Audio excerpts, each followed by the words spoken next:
pinag-uusapan natin. Ah, Kaya ako gusto kong talagang by nature gusto kong maniwala sa tao. Talagang dapat ganun magtiwala tayo sa isa't isa. Pero pagka yung usapan, pinag-usapan pagkatapos walang mangyayari.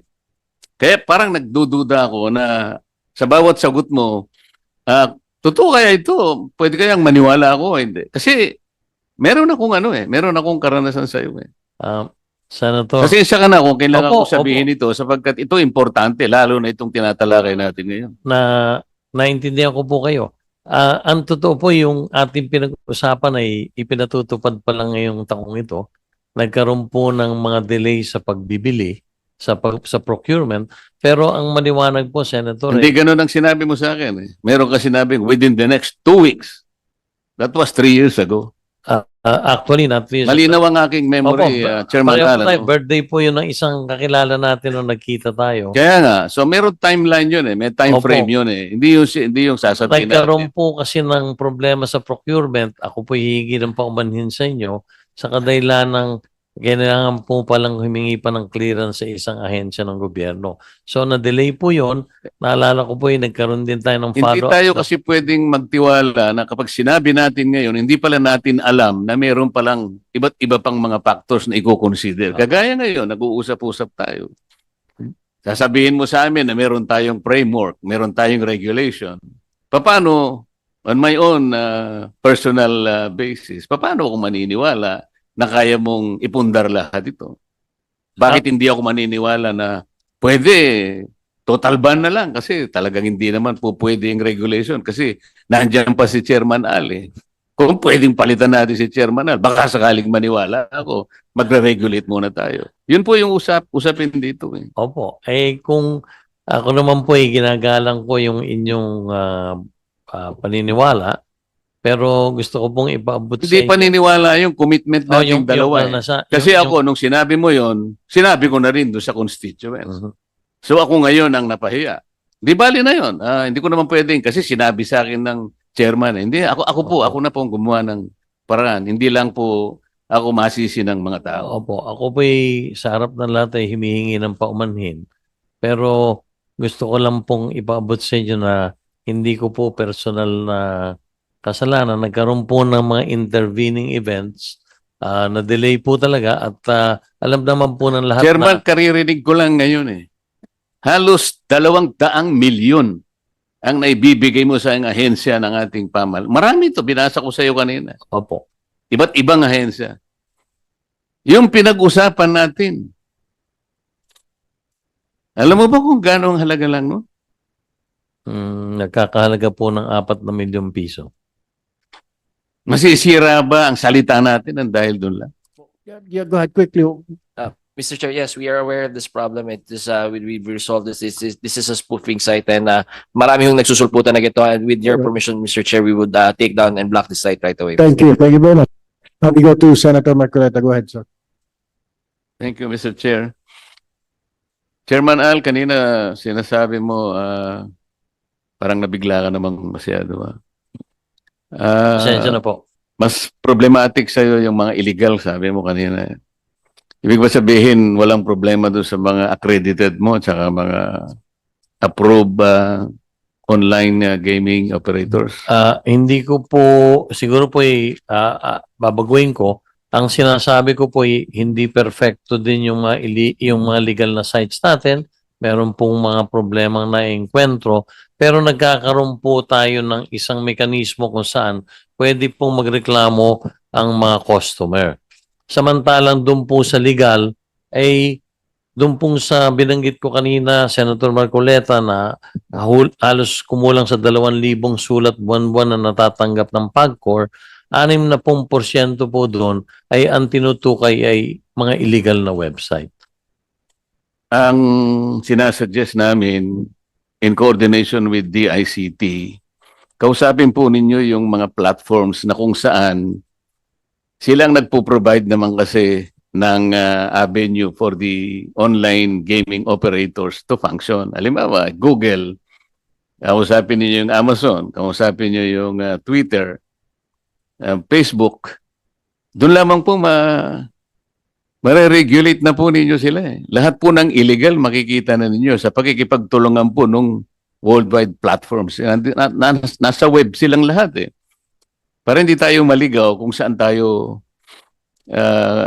kasi sabi nyo kanina, nagsilitaw na ito, dumami ng dumami. Pero kung makikipag-ugnayan kayo dito sa mga platforms na ito, madali po ninyo silang may screen at mapahinto lahat yung mga illegal. Hindi po ba? Hindi po Tama po tama? kayo dyan. Kaya po naiulat ko at kung mamarapatin niyo po, Senator Marcoleta, ang DICT Secretary na at ang CICC, ASEC o USEC na ang magpapaliwanag. Ano na po ang nagawa namin mga Hindi, hakbang? naintindihan ko po Sa yun. Kaya mungkahin gusto lang ninyo. na para madali tayo, kayo po in coordination DICT and CICT, kausapin po nitong mga worldwide platforms na to, madadali. Kasi kanina po, nagsisip yung blame kasi doon sa e-wallet. Samantalang ang regulation po, kayo talaga eh.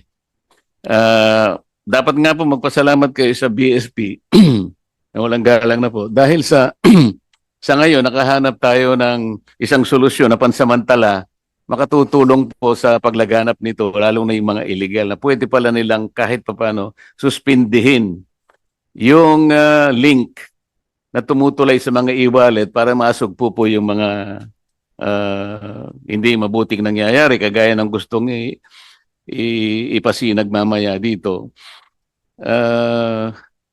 Wala po kayong kagaya ng sinasabi ni Senator Pia kanina. Mukhang wala kayong in-institute na KYC measure sa mga inyong accredited and approved online gaming operators. Kasi kung meron yun, ang laki po ng maitutulong. Hindi basta-bastang nakakapasok yung mga tao na gustong sumali dito sa ganitong industriya. Sapagkat alam naman natin na very pernicious lalo na sa mga bata.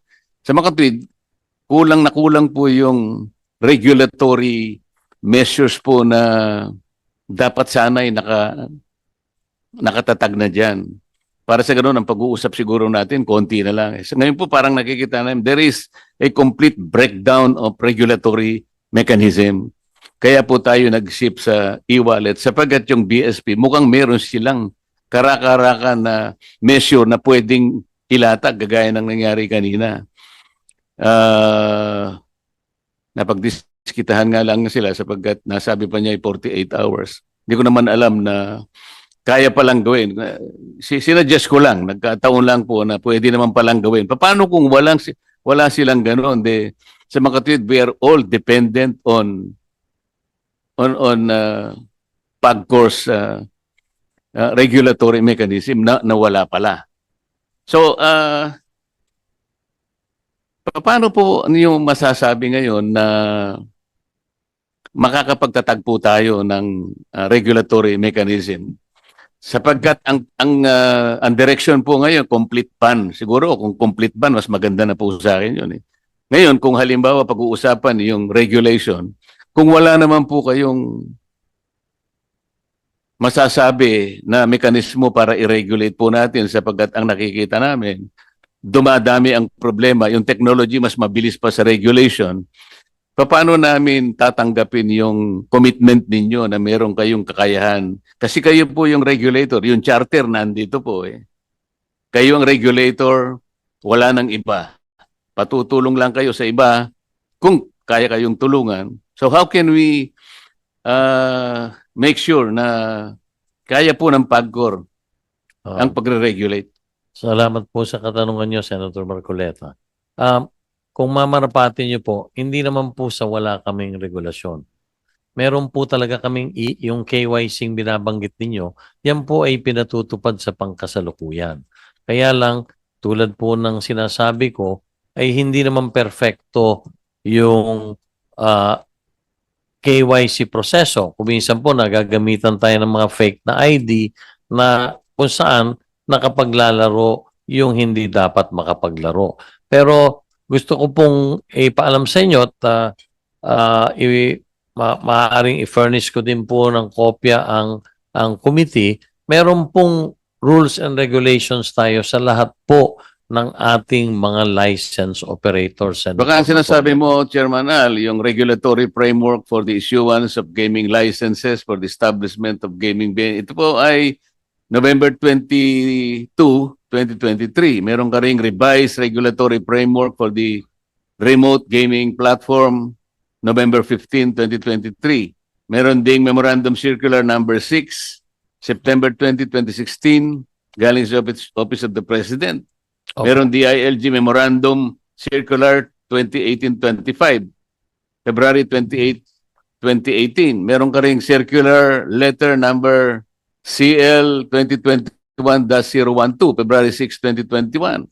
Meron kang BSP Memorandum number M 2018-002, 17 January 2018.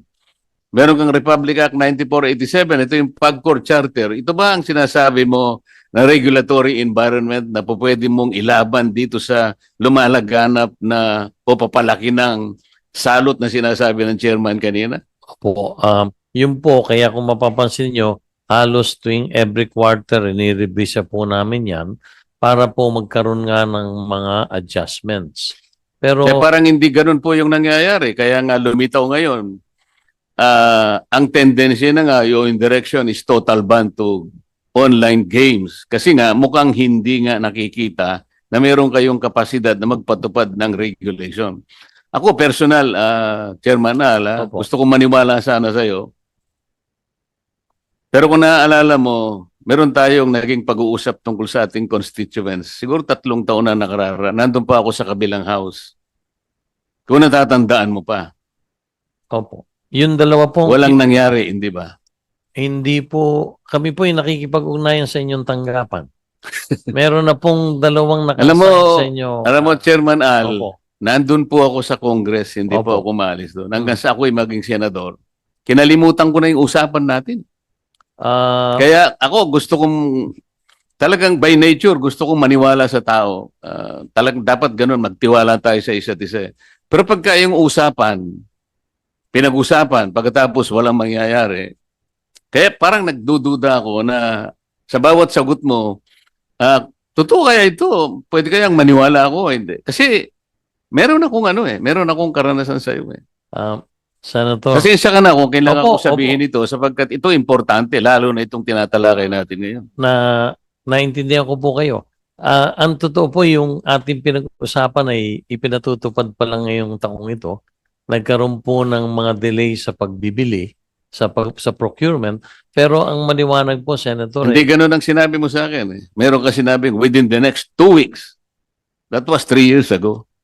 actually, not this. Malinaw ang aking memory, Opo, Chairman pareho po Alan. tayo. Birthday po yun ng isang kakilala natin nung nagkita tayo. Kaya nga, so meron timeline yun may time Opo. frame yun Hindi yung sasabihin Nagkaroon natin. po kasi ng problema sa procurement. Ako po hihingi ng paumanhin sa inyo sa kadahilan ng kailangan po palang humingi pa ng clearance sa isang ahensya ng gobyerno. So, na-delay po yon.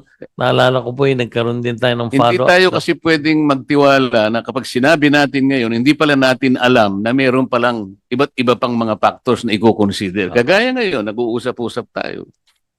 Sasabihin mo sa amin na meron tayong framework, meron tayong regulation. Paano, on my own personal basis, paano ako maniniwala na kaya mong ipundar lahat ito? Bakit hindi ako maniniwala na pwede, total ban na lang kasi talagang hindi naman po pwede yung regulation kasi nandiyan pa si Chairman Al Kung pwedeng palitan natin si Chairman Al, baka sakaling maniwala ako, magre-regulate muna tayo. Yun po yung usapin dito. Opo. Kung ako naman po ginagalang ko yung inyong paniniwala, pero gusto ko pong ipaabot sa Hindi paniniwala yung commitment natin dalawa. Kasi ako, nung sinabi mo yon, sinabi ko na rin doon sa constituents. So ako ngayon ang napahiya. Di bali na yon. Hindi ko naman pwedeng kasi sinabi sa akin ng chairman. Hindi, ako na pong gumawa ng paraan. Hindi lang po ako masisi ng mga tao. Opo. Ako po sa harap ng lahat ay humihingi ng paumanhin. Pero gusto ko lang pong ipaabot sa inyo na hindi ko po personal na kasalanan. Nagkaroon po ng mga intervening events na delay po talaga at alam naman po ng lahat Chairman, karirinig ko lang ngayon Halos 200 milyon ang naibibigay mo sa ahensya ng ating pamal. Marami ito, binasa ko sa iyo kanina. Opo. Iba't ibang ahensya. Yung pinag-usapan natin. Alam mo ba kung gaano ang halaga lang, no? Nagkakahalaga po ng 4 na milyong piso. Masisira ba ang salita natin ng dahil doon lang?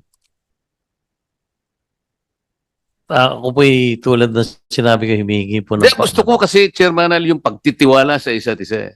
Meron kang posisyon na kinakailangan ay pagtiwalaan ng ating mamamayan. Bawat sasabihin mo, maniwala ang taong bayan. Doon lang magmumula ang pagtitiwala ng mamamayan sa mga may posisyon na kagaya mo. Ngayon, pinag-uusapan natin isang social issue. Hindi natin alam kung yung regulation is the better option o total ban. Hindi natin alam yung social cost will be outweighed by the benefits that your organization or yung iyong sektor na kinakatawan ay makatutulong talaga rito. Ngayon, ang pinag-uusapan natin ang kapasidad mo. Paano mo masasabing mapaninindigan mo ang pagre-regulate? Kung halimbawa sa usapin lamang na simple, wag na yung sa akin. Sa iba't ibang panig ng ating lipunan na kinakatawan ng PAGCOR. Kasi mamaya mayroong magtatanong sa'yo, halimbawa, sino-sino ba yung naapektuhan na rito? Sino yung mga pamilyang nabiktima? Maaaring ako naniniwala doon. Pero kilala mo ba kung anong pangalan ng game, online game operator na yon? Na ginamit kung sino sa atin ang nabiktima na maaaring ikinalungkot ng pamilya, pinagsisihan ang nangyari. Alam niyo ba kung sino-sino yung mga tao na may-ari ng game, online gaming operator? Alam niyo po ba? Meron ba kayong listahan? Meron pong listahan. Senator. So, nasa legal po siya o Nasa legal po. yan Hindi ko po po kasi alam yung sino po yung i-representang with. Hindi ko po kasi kilala po. pero yung kinasangkutan at ano yung ginamit na platform, alam niyo kung sino-sinong may-ari ng online gaming, di ba? Alam niyo lahat. Opo.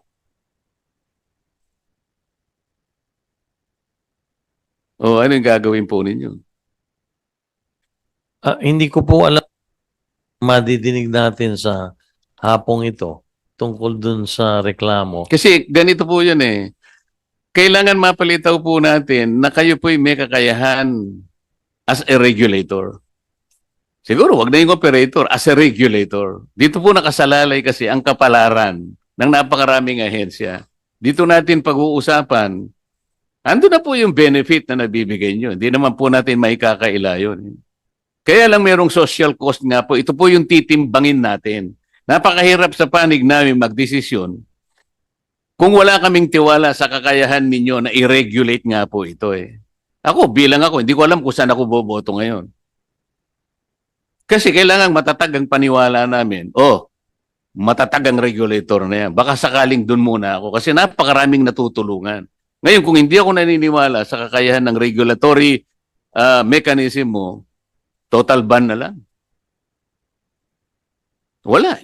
Mamili ka talaga. It may be a very hard choice, pero doon ako pipili. So ngayon, paano ako magdidesisyon kung hindi ako naniniwala? Kinakailangan tayo ngayong magdepende sa BSP sapagkat siya ay may kakayahan na suspindihin ang e-wallet. Ako hindi ko kilala po kung sino yung mga e-wallets na.